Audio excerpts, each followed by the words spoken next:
Good morning, Vaqueros. Today is Monday, January 27th, and it's currently 73 degrees outside. We're coming to you from our Edinburgh studio. I'm Ariana Galladro. And I am Celeste Cruz. And this is Vaquero News.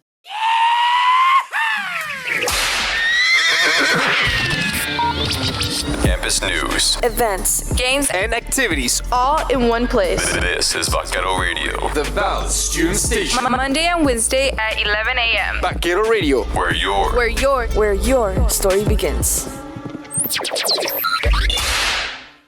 Arguments of climate change have been more prominent nationwide as California has experienced intense wildfires this year. Here is Victoria Gonzalez with more.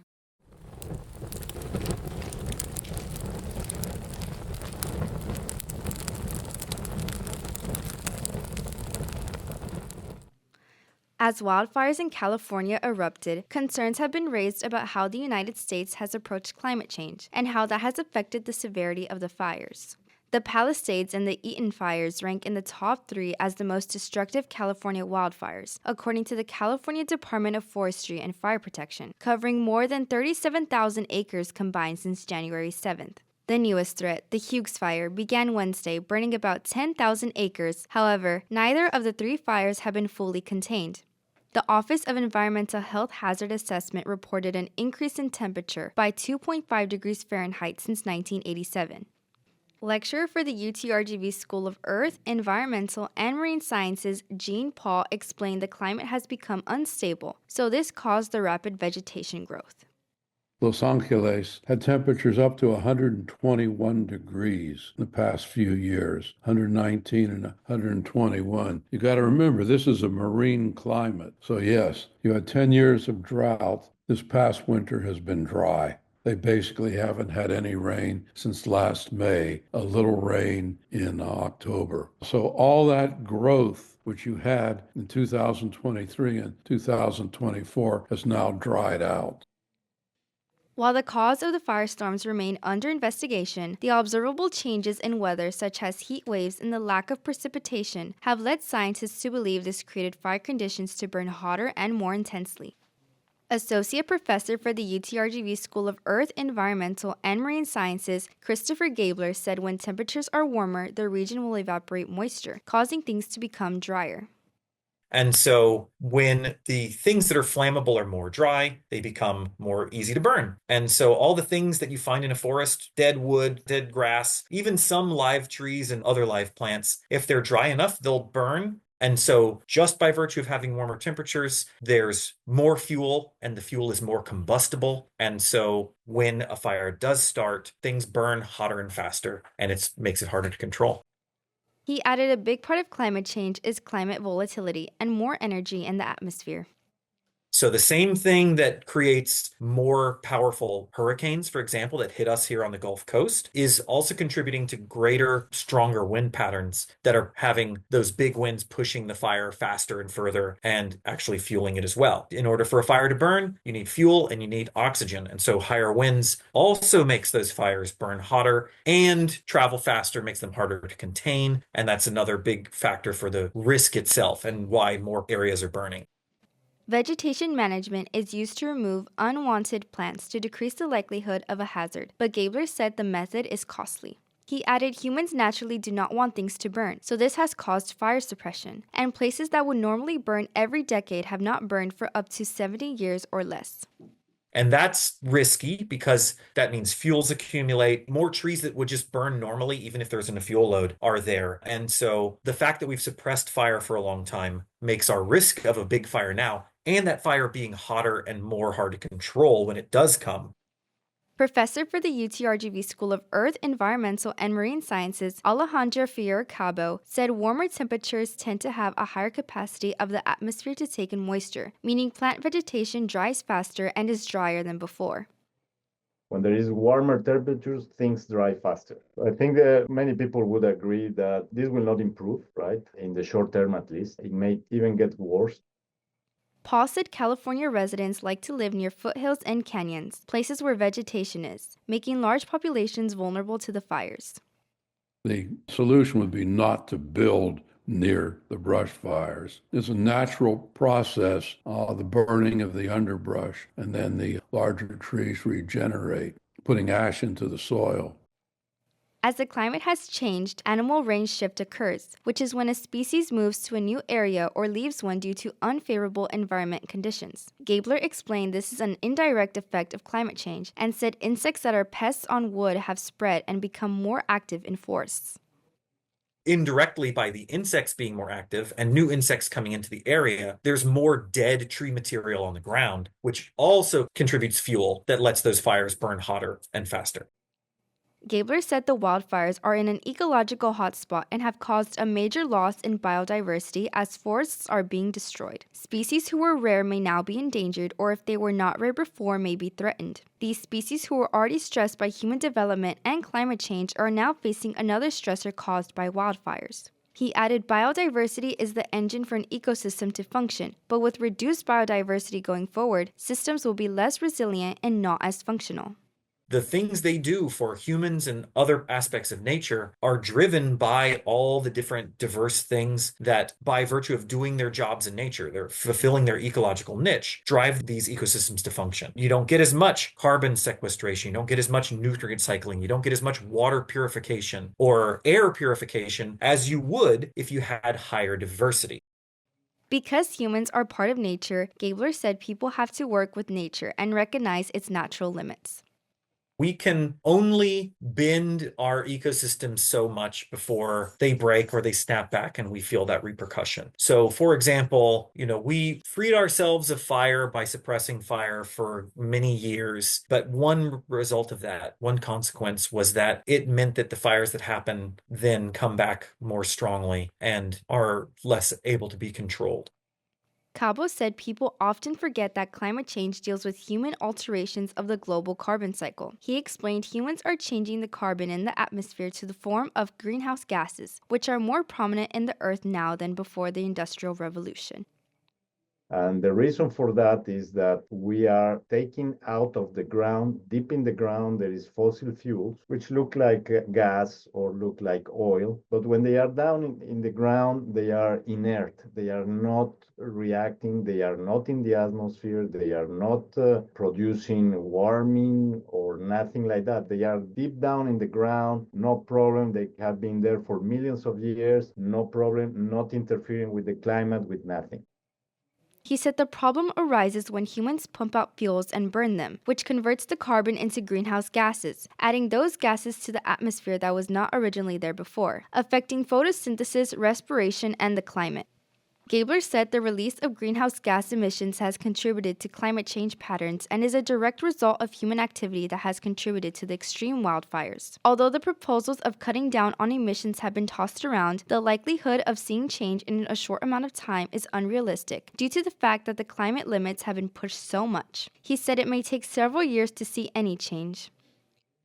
But the point is that we've already had such an effect that's sort of slow to develop that even if we did cut our carbon emissions, the effects of climate change that are leading to these wildfires and making these wildfires worse would not go away for at least a decade and probably more than that. Paul said avoiding the discussion of climate change does not help. Unless there is a concerted worldwide effort, the effects of climate change will keep persisting. Again, I want to emphasize winter cold fronts don't mean anything in terms of climate change. It is the length of the warm season has increased and the intensity, and that's going to continue. The World Resource Institute shows that the U.S. is second to China in greenhouse gas emitters. President Donald Trump has signed an executive order directing the United States to withdraw from the Paris Agreement, a treaty that was adopted by almost all nations in 2015 to combat the negative effects of climate change. The agreement aims to, quote, reduce global greenhouse gas emissions to hold global temperatures increase to well below 2 degrees Celsius above pre-industrial levels and pursue efforts to limit it to 1.5 degrees Celsius above pre-industrial levels, end quote, as per the United Nations. Even if this executive order does provide some economic benefit, Gabler said it would be short-lived because the long-term cost of climate change is greater. The notion that you can't have a healthy economy and economic growth with any kind of environmental regulation or limitations is not true. There are entire industries that benefit with more protection of our natural resources, and it does give us a security that we don't otherwise have. We can be successful and protect our future generations from climate change and help mitigate climate change. To make a donation to the California wildfire victims, visit the Disaster Relief donation page. This is Victoria Gonzalez for Vaquero Radio. UTRGV's Ballet Folklorico held its annual Guateque presentation on January 18th at the Performing Arts Complex in Edinburgh. Here's Celeste Cruz with the details.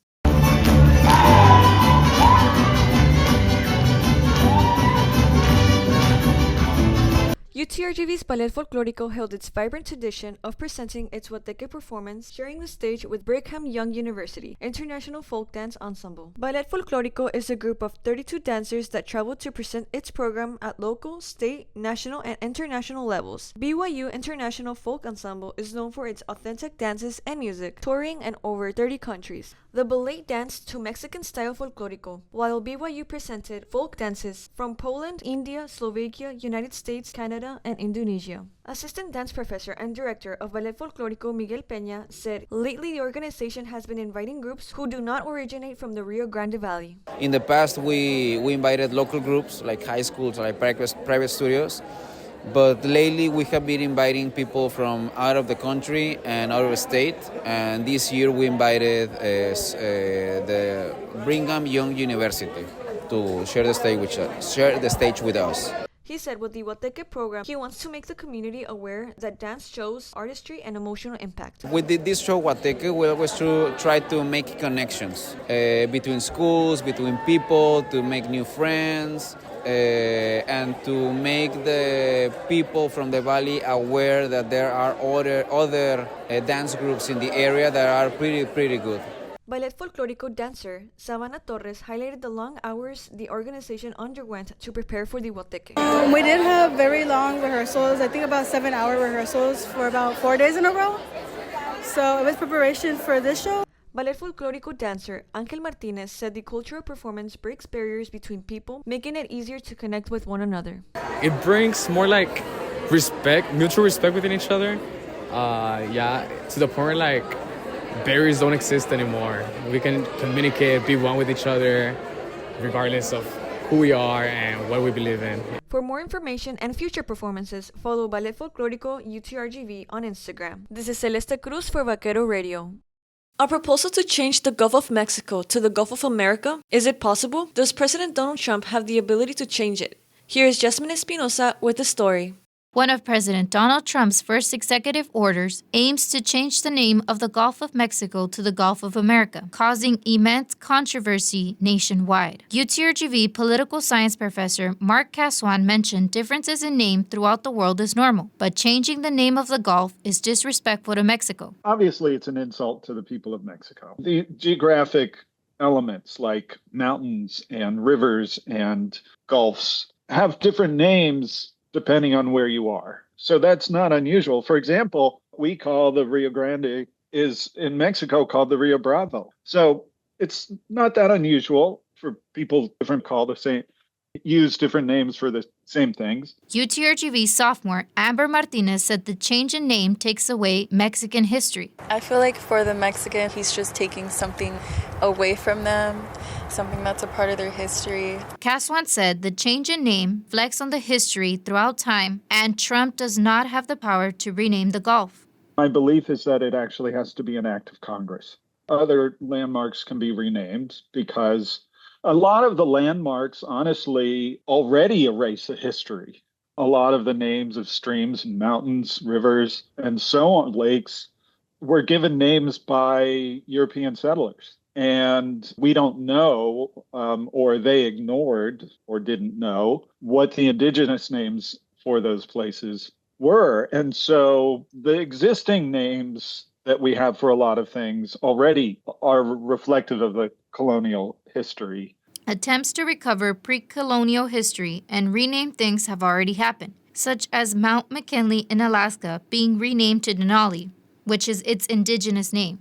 Cass once said places do not have their own names, are always given by people, and one of the things about the world is people change over time. UTRGV political science professor Alvarado Corral said that Trump has the potential to change the name if he wanted to. My sense is that he may very well have that capacity to do so. Executive order directs this change to occur. Such a decision would then have to be made by an office which is called the U.S. Board on Geographic Names. The U.S. Board of Geographic Names is the department under the Secretary of Interior that is in charge of federal lands and managing federal lands like national parks. And so, my understanding is that, whoever President Trump names as the Department of the Interior secretary would then sort of be the point person to direct this office within their department to make this change on U.S. maps. Cass once said Trump's proposals are in place to distract people from the bigger issue. Scope and scale of the problems that the Trump administration represents, or the kind of damage that it can do to, I think, to American society, the renaming of things is way down on the list. What he's going to do to programs that protect the environment, what he's going to do to programs that assist low-income people, what he's going to do to the immigrant community in this country are far more important than renaming things. And in some ways, this idea of renaming things is a ploy on his part to take attention away from the real damage that could be done by some of his proposals. UTRGV sophomore Pamela Sandoval said Trump should focus on the bigger issues. I feel like he should be spending his time on more important subjects, especially since he's about to become the president in like a couple of days. So I feel like he should really take a stand on the things that matter, and obviously changing the name of the Gulf of Mexico to, the Gulf of America. It sounds pretty ridiculous.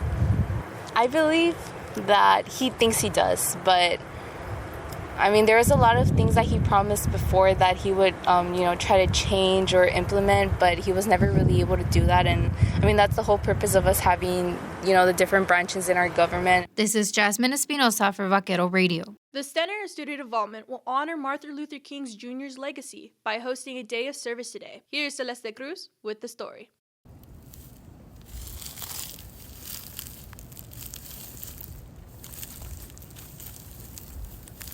The Center for Student Involvement and the City of Edinburgh will celebrate the impact Martin Luther King Jr. had during the Civil Rights Movement by hosting its annual MLK Day of Service. Martin Luther King Jr. Day of Service is a federal holiday observed on the third Monday of January to honor the message King had for racial equality and justice. The AmeriCorps reported it is designed as a national day of service for Americans to work toward improving their communities. The event will be held from 9 a.m. to noon today at the Restlawn Cemetery in Edinburgh, since it is one of the few graveyards in Hidalgo County dedicated to African Americans. Program Coordinator for Center for Student Involvement, Ashley Guzman, explained why the university participates in this federal holiday. So it's to honor the life and legacy of Dr. King. It's to pay tribute to his ideals of contributing to the betterment of our community. So no matter how small an effort it may seem, that the work that we do at these nonprofits carries forward his dream and vision of meaningful impact. She said it is a special event for UTRGV because it allows volunteers to better the community. Although the Restlawn Cemetery service was originally planned for January 20, the weather conditions were unsuitable for outdoor activity. However, the Center for Student Involvement managed to do other community service events on MLK Jr. Day of Service. Volunteers helped at the Olmito Sunshine Haven, Brownsville Animal Care Regulation Center, McAllen Comfort House, and Edinburgh Palm Valley Animal Society. Guzman explained the different things volunteers will work on at the cemetery. So they'll be planting greenery, raking and maintaining the space, and just adding mulch to enhance the landscape. Student assistant for the Center for Student Involvement, Yamilera Cruz, said MLK Jr. Day of Service is important to her because she gets to reflect on the significance his impact had. For me, it's about giving something back to the community and a sign of appreciation for all his fight in the civil rights movement. It's important to remember his legacy because of what he fought at the time and everything he did for us, and also like the impact he still has to this day all his speeches. She hopes the people at the event will take away a valuable experience. Those interested in volunteering opportunities can email engaged@utrjv.edu. This is Celeste Cruz for Vaquero Radio. And McLean goes up and throws down a monster dunk. That fires up the UTRGV Fieldhouse. And now time for Vaquero Sports. The UTRGV women's tennis team is hard at work, sharpening its skills for upcoming matches. Leonardo Guajardo has the details. My name is Yaisa Vázquez Pereiro, and I play at the women's tennis team. The women's tennis team is gearing up to take on spring competition with standout players such as Yaisa Vázquez, whose skills and dedication build a strong foundation for the team. Originally from Madrid, Spain, Vázquez found her passion for tennis at the age of 5, marking it as her first sport. She explored other sports, such as swimming, horseback riding, and soccer, but she ultimately found herself enjoying the thrill of tennis and began her competitive career at just 8 years old. Her athletic journey has now brought her to UTRGV, ready to hit the court alongside her teammates. Vázquez highlighted the challenge of transitioning from her first language to English. I always enjoyed a lot the doubles, and then after the doubles, when you jump for your individual match, you have all your teammates around you. Like you're cheering for each other, you're encouraging each other. So it feels like you're playing as a team. The junior tennis players said the collective spirit the tennis team shares among themselves allows it to bypass pressure on and off the court, making each win even more potent.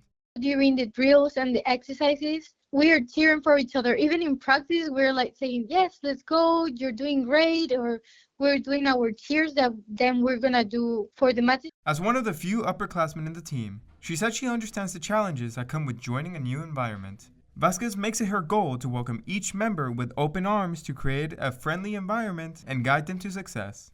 This year, I'm one of the oldest from the team. So I wanted to take place and help everyone because we have a complete new team.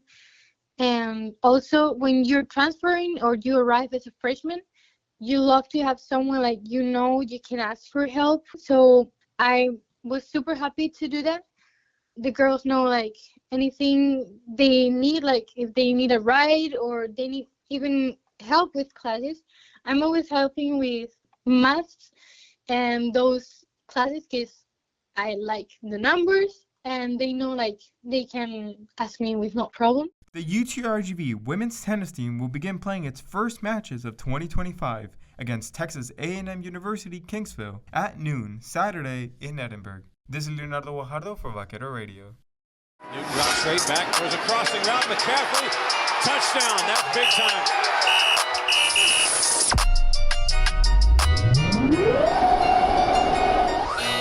Good morning, Vaqueros. Here's the sports schedule for this week. The women's basketball team will play against Nichols University today at 4 p.m. in the Fieldhouse. The men's basketball team will also be playing against Nichols University today at 6:30 p.m. in the Fieldhouse. On Thursday, the men's tennis team will continue their journey away to compete against Abilene University at noon in Abilene, Texas. The men and women's track and field teams will be racing towards Texas Tech to compete in the Stan Scott Invite and Multi starting on Thursday at 3 p.m. in Lubbock, Texas. Don't forget to bring your student ID to all UTRGV games for free admission and support our student athletes by showing up. This is Leonardo Guajardo for Vaquero Radio. And now for this week's events calendar. What's up, Vaqueros? Let's check out all the fun events that are happening this week. Today at the Bronzeville Student Union from noon to 1, grab your free Sunday at the Student Union. Then on Tuesday at the Quad in Edinburgh at 5 p.m., there will be a fraternity and sorority live kickback. And last but not least, on Wednesday at the University Center Ballroom in Edinburgh from noon to 2, there will be a Get Involved fair. That is the events calendar for this week, Vaqueros. Don't forget to bring your student ID to all UTRGV events. This is Jan Trejo for Vaquero Radio.